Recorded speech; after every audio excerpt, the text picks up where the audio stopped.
Hola, en este video se explicará algunas indicaciones que hace la Superintendencia Financiera de Colombia para registrar y valorar algunos productos derivados.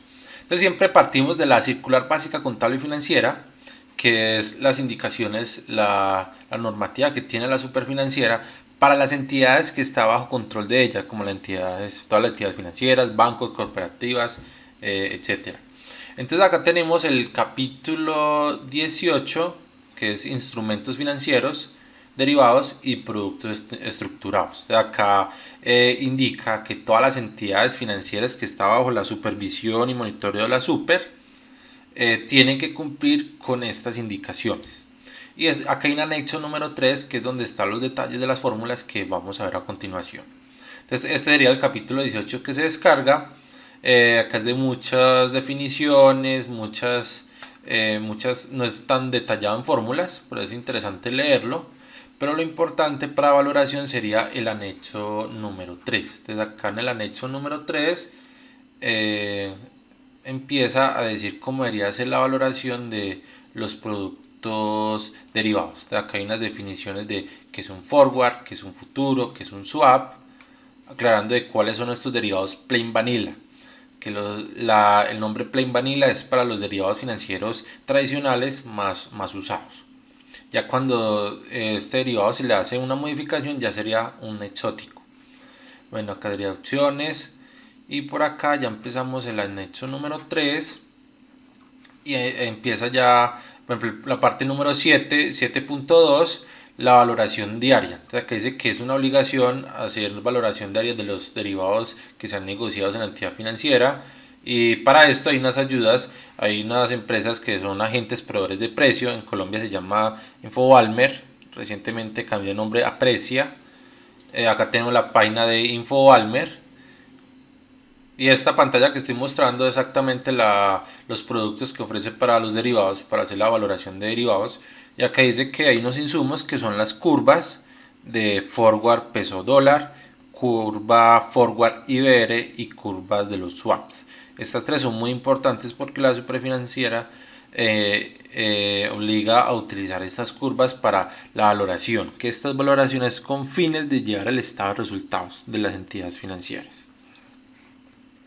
Entonces acá en 7.2 dice que se hace una valoración diaria, se ayuda de estos agentes de precios, y aquí una parte muy importante es que de acuerdo pues a todos los derivados financieros que siempre son valorados a las tasas libres de riesgo, acá indica lo siguiente: para la actualización de los flujos, o sea, para el valor presente de los flujos de caja de las distintas operaciones con derivados y productos estructurados que no se trancen en la bolsa de valores, es decir, OTC o sistemas de negociación, las entidades que tiene vigiladas deben descontarlos utilizando la tasa cero cupón de la curva de los TES-B tasa fija. Entonces acá están diciendo que todos estos flujos de caja que tienen proyectados los derivados, por ejemplo los swaps, tiene varios intercambios, varios flujos de caja, se deben de descontar a una tasa libre de riesgo que, si es en moneda local colombiana, es la tasa cero cupón, pero de los test clase B, que son tasa fija, que esto ya se ha explicado cuáles son estos. Listo, para el plazo remanente. Cuando los flujos de caja están denominados en pesos colombianos, listo. Bueno, y también dice que para cuando hay un corto plazo, o sea, cuando el plazo remanente, o sea, lo que falta de los flujos de caja, son de corto plazo, donde se puede utilizar el IBR, se utiliza. Entonces acá dice, en esta parte dice, para los flujos de caja de corto plazo, a un mes, a máximo 6 meses, que existe la IBR, el indicador bancario de referencia, se utiliza el IBR como tasa libre de riesgo, como tasa de descuento. Ya para los plazos remanentes, los mayor plazo a este, o sea, mayores a 6 meses, saltamos a los test, a la curva de los test, tasa fija del clase B. Listo. Cuando los flujos de caja están en otras monedas, por ejemplo dólares, euros, libra esterlina, estos flujos deben descontarse utilizando las tasas de interés más líquidas que existan en el país al que pertenezca la moneda, para el plazo que se trate. En muchos casos corresponde a la tasa de interés de los bonos soberanos, o sea, los TES de cada país. Si acá estamos utilizando los TES de Colombia para descontar flujos de caja, de pesos colombianos, también se debe utilizar los TES de los otros países para descontar los bonos, los flujos de caja de esas monedas. Pero se utiliza siempre primordial, o sea, siempre es primero la LIBOR, que también ya se ha explicado en otro video. Entonces, por ejemplo, para dólares americanos corresponde la tasa LIBOR dólar. Pero ya sabemos que la LIBOR es a un año. Cuando ya se sobrepasa el flujo de caja de un año, ya se utilizan los bonos soberanos del respectivo país.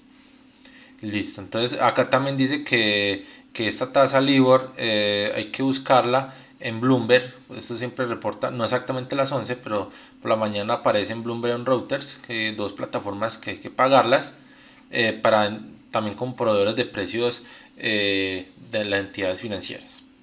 Bueno, entonces acá tenemos que se utilizan para cada uno de los periodos, cada uno de los flujos de caja de los derivados tiene que estar descontado las tasas libres de riesgo. Y las tasas libres de riesgo siempre son, primero, si es posible, utilizar las tasas interbancarias y ya para los plazos de mayor tiempo, utilizar ya los bonos soberanos o los TES. Y cada flujo de caja se descuenta una tasa diferente. Bueno, valoración de operaciones con derivados plain vanilla, que ya explica otras cosas sobre eso. Después saltamos algo que nos interesa mucho. Ya el anexo 3, que ya los detalles, anexo 3. Entonces acá tenemos anexo 3, valoración estándar. O sea, esta metodología es estándar, la entidad financiera puede cambiarlo, pero tiene que avisar cómo la va a cambiar y la superfinanciera se la aprueba. Valoración estándar de operaciones con derivados básicos plain vanilla. Entonces, hay algo muy importante, es que lo que se va a explicar de aquí en adelante siempre está en función de tasas de interés nominales simples. O sea, la tasa de interés simple es la que no capitaliza. Entonces, si estamos utilizando una tasa de interés del 3%, para el primer periodo se utiliza el 3% y para el segundo periodo el 3% por el capital inicial, no sobre los intereses generados anteriormente. O sea, porque estas tasas no capitalizan. Y siempre se utiliza tasas nominales. Entonces vamos a ver que hay unas tasas expresadas en términos nominales. Entonces los valores presentes se tienen que hacer de forma simple. Entonces ahí se utiliza tasas nominales simples, no capitaliza. La base dice que las entidades pueden utilizar una base de cálculo de 360 días para la valoración de estos derivados. Hay una base de 365 días, pero es para las opciones financieras que se utiliza por la metodología de Black-Scholes, que se va a ver en el curso de derivados financieros. Y al final de este curso se ve esta metodología. Y recordando que estas tasas tienen que estar en una composición compuesta continua, por acá lo he de decir. Bueno, por otra parte, cuando en este anexo se haga referencia a la tasa LIBOR dólar para un determinado plazo, se debe entender que para plazos hasta un año, sí, porque hasta ahí va la LIBOR, se empleará esta tasa. Ya para plazos superiores a un año hay que ir a una curva de swap dólar, una curva de los swap, una curva LIBOR swap, que también se puede llamar. Quiere decir que utilizar un proveedor de precios, por ejemplo Bloomberg, Reuters, Thomson Reuters, que le muestra a uno para diferentes plazos cómo se fueron cotizadas las tasas fijas de algunos swaps. Y esas serían las curvas de los swaps. Acá Infobalmer también la menciona. Bueno, ahora valoración de los forwards, peso dólar americano. En este curso se explicó la valoración desde la metodología de no arbitraje, de la evaluación implícita con las tasas. Entonces acá hay algo que no utilizo en el curso de derivados en los ejercicios, pero lo menciono porque no tenemos una plataforma que nos diga cuáles son las cotizaciones de los forward. Entonces, la superfinanciera dice que cuando se está valorando un forward y existe en el mercado, es decir, el mercado es líquido, es muy líquido sobre estos forward, y es posible encontrar cuál es la tasa de compra y cuál es la tasa de venta, o sea, cuál es el precio strike de compra, cuál es el precio strike de venta, se puede sacar un precio medio, y ese precio medio sería una forma de determinar la evaluación implícita. Esa sería la expectativa que tienen los agentes de mercado sobre estos forwards, es decir, sobre el subyacente, sobre los dólares. Entonces, por ejemplo, un forward a un mes. Tenemos un proveedor de precios que nos dice, ve acá, forward a un mes, muchas negociaciones, el precio de compra, que es el bid, fueron estos, y hay unos precios de venta que fueron el as, que fueron estos. Pero entonces el promedio de estos dos, el mid, es el precio de referencia para el 30, para un forward a 30 días. Entonces cuando el mercado es muy líquido y tenemos el proveedor de precio, entonces utilizar ese precio. Y ese precio hace referencia a los puntos forward.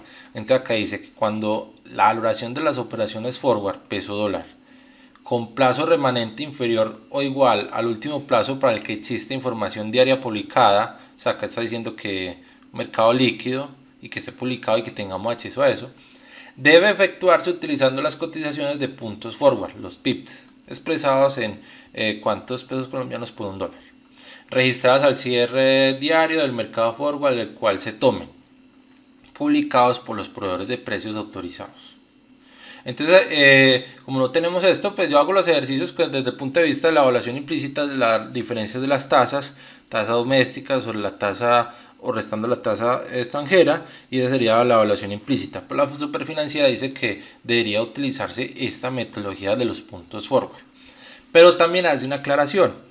Cuando hay unos plazos donde no hay liquidez, sí se debe utilizar la evaluación que hago en los ejercicios del curso, que es la diferencia de las dos tasas.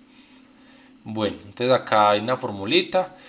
Para efectos de valoración de operaciones con plazos remanentes que no correspondan directamente a los de las cotizaciones más líquidas publicadas, las entidades deben calcular los puntos forward para el respectivo plazo efectuando interpolaciones lineales. O sea, quiere decir que tenemos los puntos forward para el día 30 y los puntos forward para el día 45, pero queremos sacar uno para el 40, entre el 30 y el 45, que son los puntos forward reales, podemos determinar linealmente cuál debería ser el del 40. Bueno, listo. Para cuantificar las ganancias o pérdidas de este tipo de contrato, se debe establecer la diferencia entre las tasas forward pactadas a los precios strike y la tasa forward en la fecha de valoración, que es la teórica de la fecha de valoración, que es en función de los puntos forward, que ya vamos a mencionar cómo se calcula esa tasa pactada nueva, que corresponde al plazo restante de la operación, luego de lo cual se debe traer a valor presente utilizando las tasas cero cupón de los TES-B tasa fija.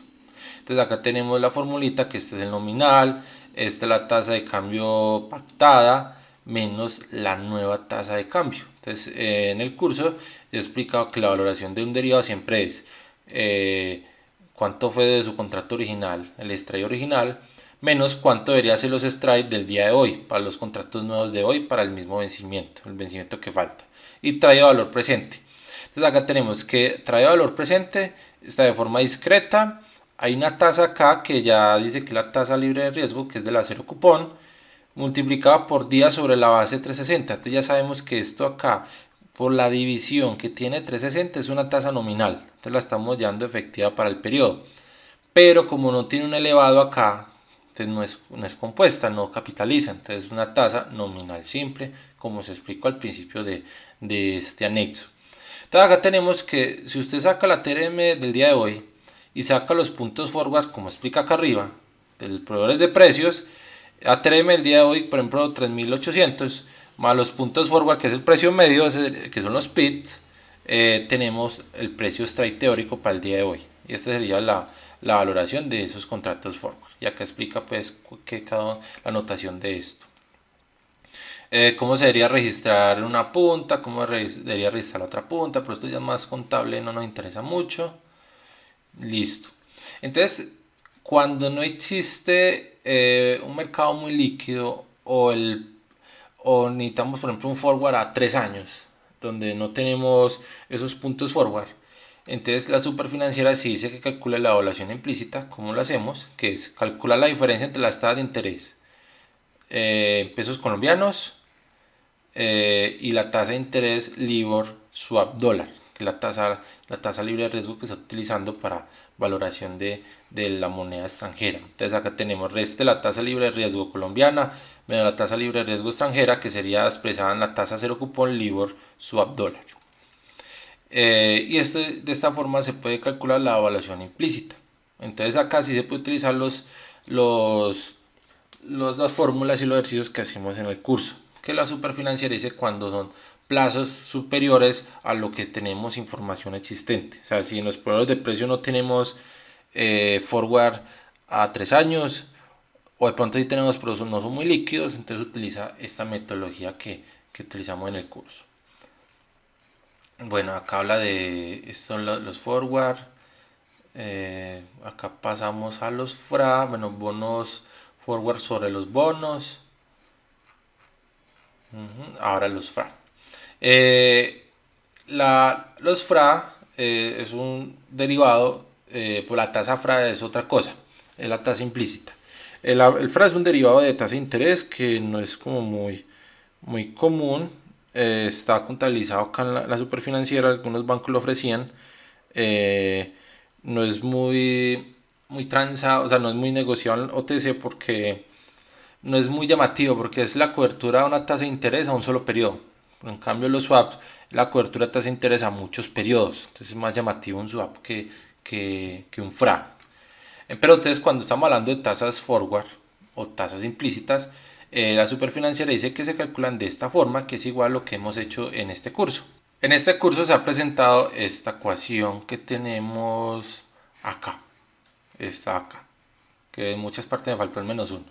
Entonces, esta ecuación dice que 1 más la tasa de largo plazo, llevada efectiva, pero con los días llevado valor futuro de forma simple, sobre la tasa de corto plazo, llevado valor futuro de forma simple menos 1. Entonces, hasta este punto es la tasa efectiva, pero forward. Cuando se multiplica esta parte de acá es que vuelve y queda en términos nominales anuales. La superfinanciera muestra lo siguiente. Esta es la misma fórmula que tengo, 360 sobre la diferencia entre las dos. Entonces, esta es la tasa forward implícita para cada uno de los periodos que necesitamos. Pero esto es muy importante para los swap. Bueno, si es libre de riesgo. Bueno, swap sobre divisas. Y ya esta parte ya son las opciones que se verá al final del curso, que esta es la fórmula de Black-Scholes para valoración de opciones financieras. Bueno, entonces acá ya una definición de los swaps, que hay una pata, dos patas, tasa fija, tasa variable, pero recuerdo cuando que hemos mencionado que uno podía hablar de los swaps como si fuera largo en un bono o corto en otro bono. Acá lo mismo, corto en una pata y largo en otra pata del swap. Bueno, ¿qué tenemos más por acá? Ya empezamos de los swaps. Swap de tasa de interés, IRS, dice que la valoración de estos swaps de tasa de interés en el que las dos puntas se hallan en la misma moneda puede efectuarse con la metodología estándar aceptada, o sea, esta que está diciendo acá, de acuerdo con la cual se asemeja a la forma de establecer el precio justo de intercambio de un portafolio de dos bonos, uno como posición corta y otro como posición larga. Entonces acá está diciendo que la valoración se haga en términos de bonos, como se había explicado, posición larga en un bono menos posición corta en otro bono, se explicó ya en las diapositivas, para los swaps de tasa de interés. Bueno, la distinción fundamental entre la valoración de un swap tasa de interés y un bono de tasa fija de la bolsa de valores es la siguiente.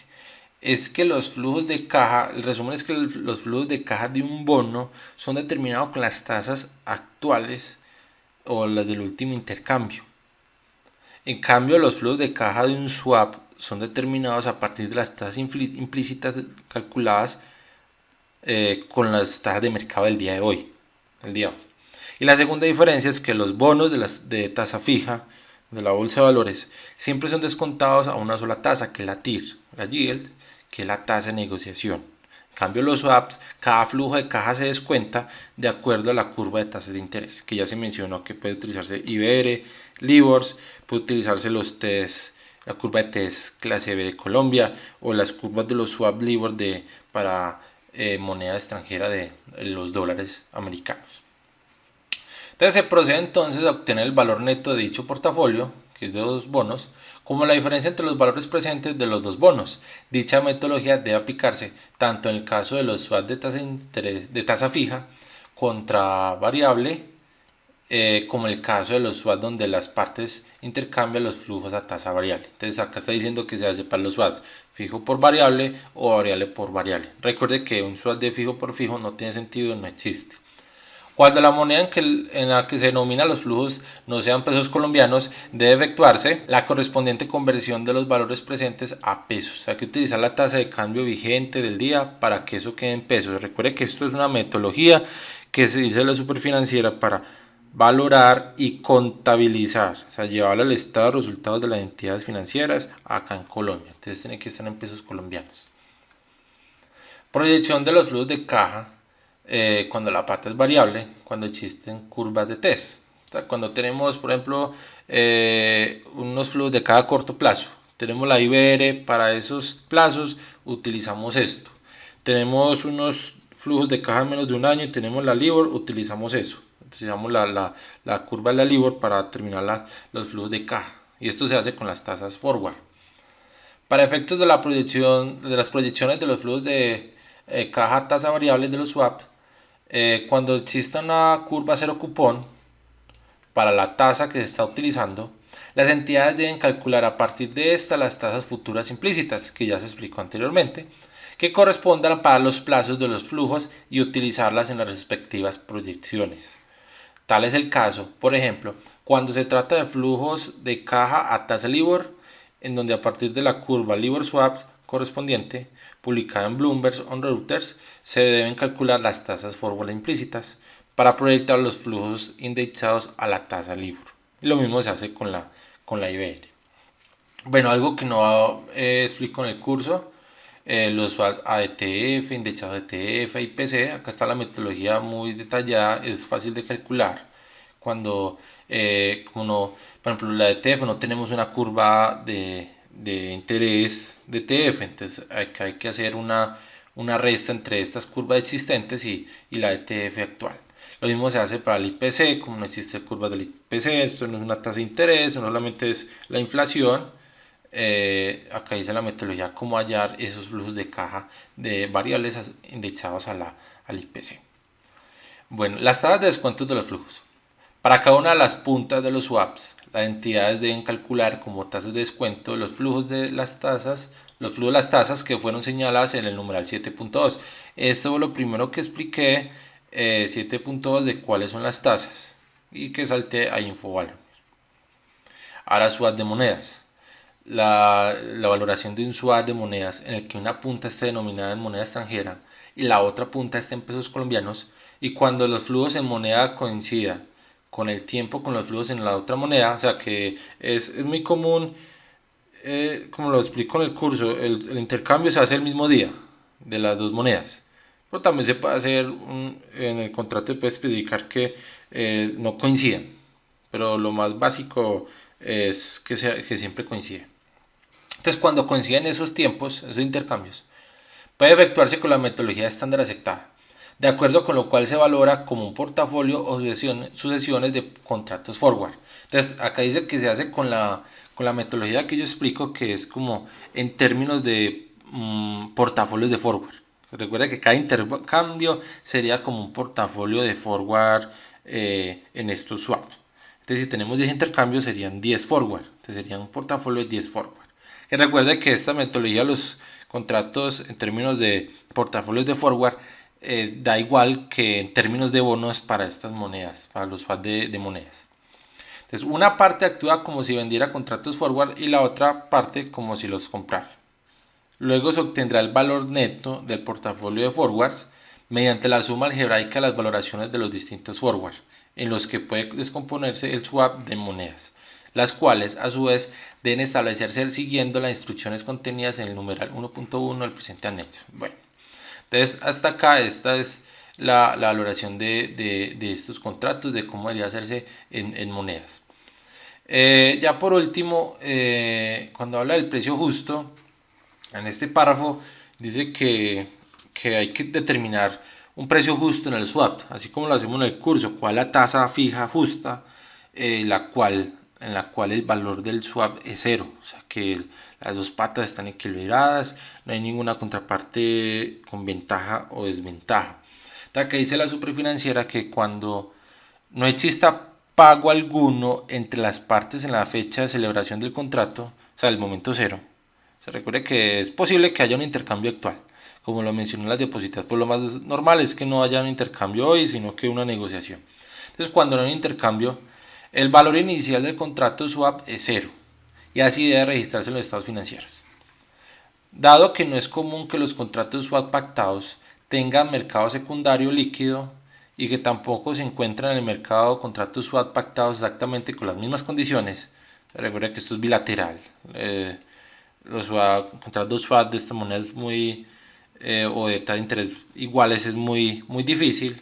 O sea, que tenga las mismas tasas, las mismas indexadas y los mismos plazos es muy difícil.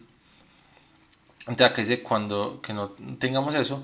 Y flujos que al mismo tiempo tengan un pago inicial diferente de cero, las entidades deben asumir que el precio justo de intercambio de los contratos swap el día cero es también cero, independiente del resultado que pueda obtenerse con las metodologías de valoración señaladas anteriormente. Bueno, esto ya es algo más que todo para la parte contable de los estados financieros. Entonces hasta acá es algunas cosas importantes que quería mencionar de este anexo que están relacionadas a la valoración de los forward que ya vimos y a la valoración de los swap que ya también ya vimos.